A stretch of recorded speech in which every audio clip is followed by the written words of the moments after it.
Hello guys, we are back with our next tutorial. In this tutorial, let us go through the concept of time stamp ordering protocol. Guys, this is one of the most important question which was repeated in most of the question papers, guys. Basically, there are almost two to three question papers out of 5 to 6. In every paper, it is there. Fine? Okay. So basically, this time stamping algorithm, time stamping or ordering protocols, these are used for removing the concurrency. This is also a concurrency control method, guys, basically. Okay, so first let us go through some points about this. After that we'll be discussing about this, guys.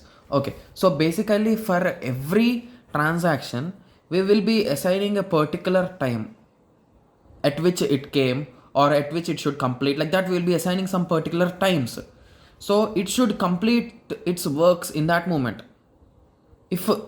If one more process comes and it already reached to here, so that it cannot come here back, guys. So let us assume here we gave 10 seconds, and for T2 we gave the starting time is 20. So if T2 started, T1 cannot work, guys. So its time is over. Like let us assume there is a senior here, right? You are the junior. Fine. So you can go to your college till 4 years, right?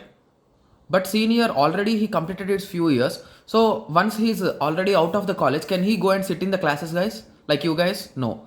So that's the reason. That's how we can remember, guys. These guys are seniors and you guys are juniors. Fine. Okay. So let us continue. So basic idea of time stamping is to decide the order between the transaction before that they enter into the system. Yeah, that's what I told. Assigning times, we can say in shortcut. So that in case of conflicts, so during execution, we can resolve the conflicts by using this order. So if T1's time, T1 will execute, T2, then T2 will execute in that way. So the reason we call it as a time stamping, not stamp, because of stamping. We will be considering time, guys. Basically, I told you 10 seconds, 20 seconds. So that is the reason why we use time stamping. Okay, so as it is always unique and can never repeat. So this is something you can even call it as a token system, guys. So each and every transaction will be given its a time and date. 00. Let us assume the date is 1st December or 2nd December. So according to these things, it will be assigned. Fine. 12 to 2nd December in this way. Fine. So will this be repeated? Okay, let us assume it is at 2019 also. So will this be repeated again? So the chances are really no, there are no chances. So that's how these timestamps are given. According to them, the transactions continues and executes. So never two transactions have the same timestamp. So that's why I gave you this example. So it can be obtained in two ways. Fine. So the time stamping with the transaction, we will be saying in this way. With each transaction Ti, we associate a timestamp denoted by Ts of Ti is equals to 10 or Ts of Ti equal to 12:00 2nd December, in that way. Fine. Okay. So in that way we will be assigning the times. And one more thing you should remember is, if the first transaction got 10, then the second transaction should get the greater value when compared to the first. That's also a most important point that you should remember. It is the value of the system clock. It is not log, guys, it is clock. System clock. When a transaction enters into a system, for it a new transaction Tj enters into system. So now let us assume T1 came and after some time T2 came. So now the timestamp of T1 should be less than timestamp of T2. That's what I told you just now. And also unique, and it also should be unique and will remain fixed throughout the execution. From start to end, it should be fixed. Fine. Okay. So now let us go through stamp with data items. So basically we are having two stamps again, guys. Those are nothing but write stamp and read stamp.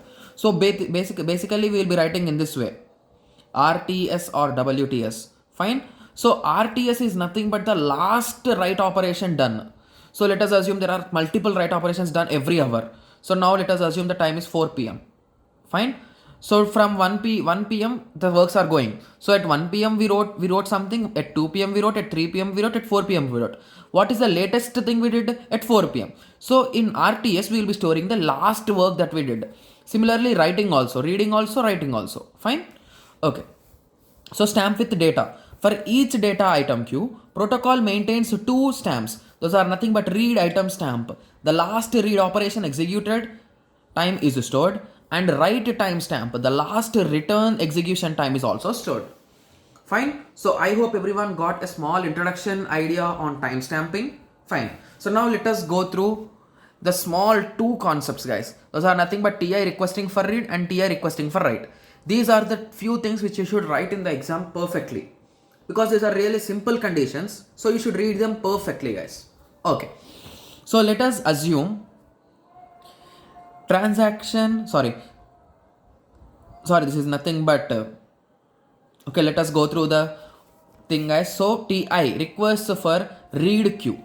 So if we consider the timestamp of Ti, so the timestamp of a particular transaction is less than write timestamp of Q.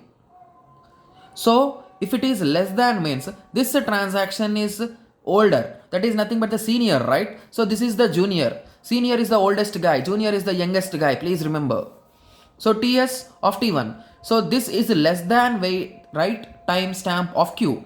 So this means that the write timestamp, the last return data is, that time is greater than the old time. So this will be the senior and this will be the junior. So that is the reason why we will be rejecting this, guys. Okay, so if you want an example, okay, so we wrote some data. Okay, so we updated the value and we are trying to go to the past and update. Is it possible, guys? So let us assume at 4 p.m. you updated the value, but the transaction I started at 3 p.m. and this you noticed now, and you are now trying to update this. You are going back and updating. Is it possible? No. So here Ti is trying to read the data returned by Q as Ti is less than write timestamp of Q. It is not possible to get the original value as it is already updated, right? So even we can assume in this way also. Yeah, that's perfect way of assumption because we are reading, right? Okay, so let us assume at 3 p.m. you need to read the book.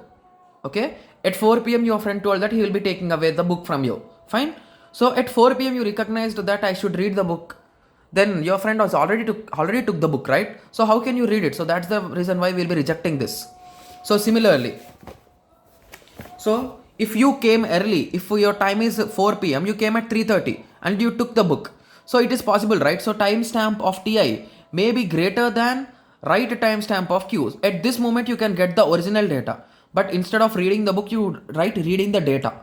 So here we can accept the data. So if we take a small example, okay.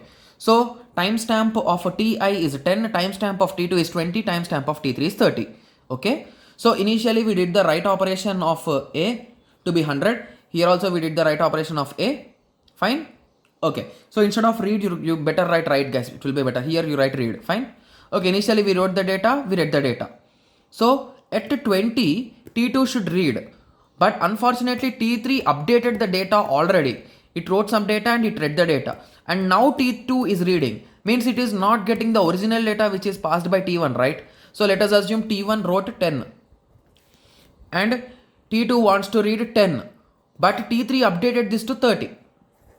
Now T2 is reading, so it will be reading 20, right? So this is the reason why I told the first case is false. Okay, so let us assume here it is 50 now. So if it is 50, it should access later. It will be getting this data only, right? So that is what the reading is. So now let us go through the same concept in writing. So the same concept, guys, in writing also. The same conditions, the same concept. Okay. So first let us read the second condition so that you will be recognizing it. Okay. So the timestamp of Ti is less than write timestamp of A. So just give me a second, guys. Sorry for that. If a timestamp of Ti is less than read timestamp, it's not write, guys, it is read, remember? Okay. Read timestamp of A. So initially the last read time is greater than this time. So if you try to read or if you try to update the value, we cannot do it, right?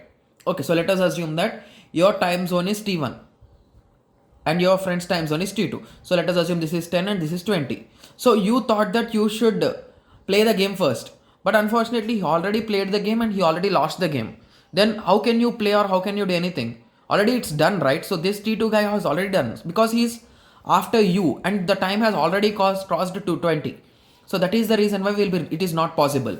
Whereas this before, so if you start playing the game and if you win and if you continue, if you give your chance to your friend and if he plays, and this condition it is possible, right? So that is the reason why we can say that timestamp of Ti is greater than RTS, guys.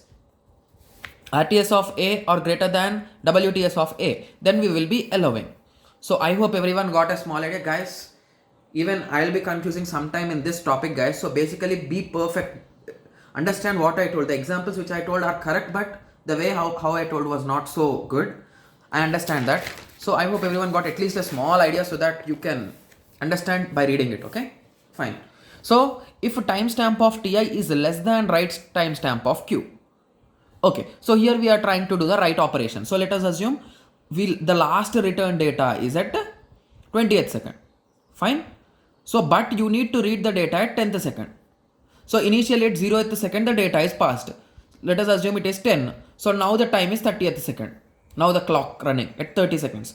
So unfortunately you missed your chance and you gave chance to this 20 guy. So he updated this value to 30.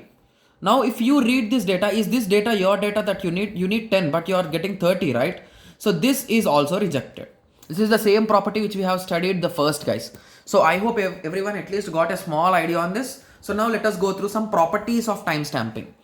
So timestamping ensures that it is conflict serializable and also view serializable. Guys, every concurrency control mechanism will ensure these two, guys. Please remember that. Fine. Okay.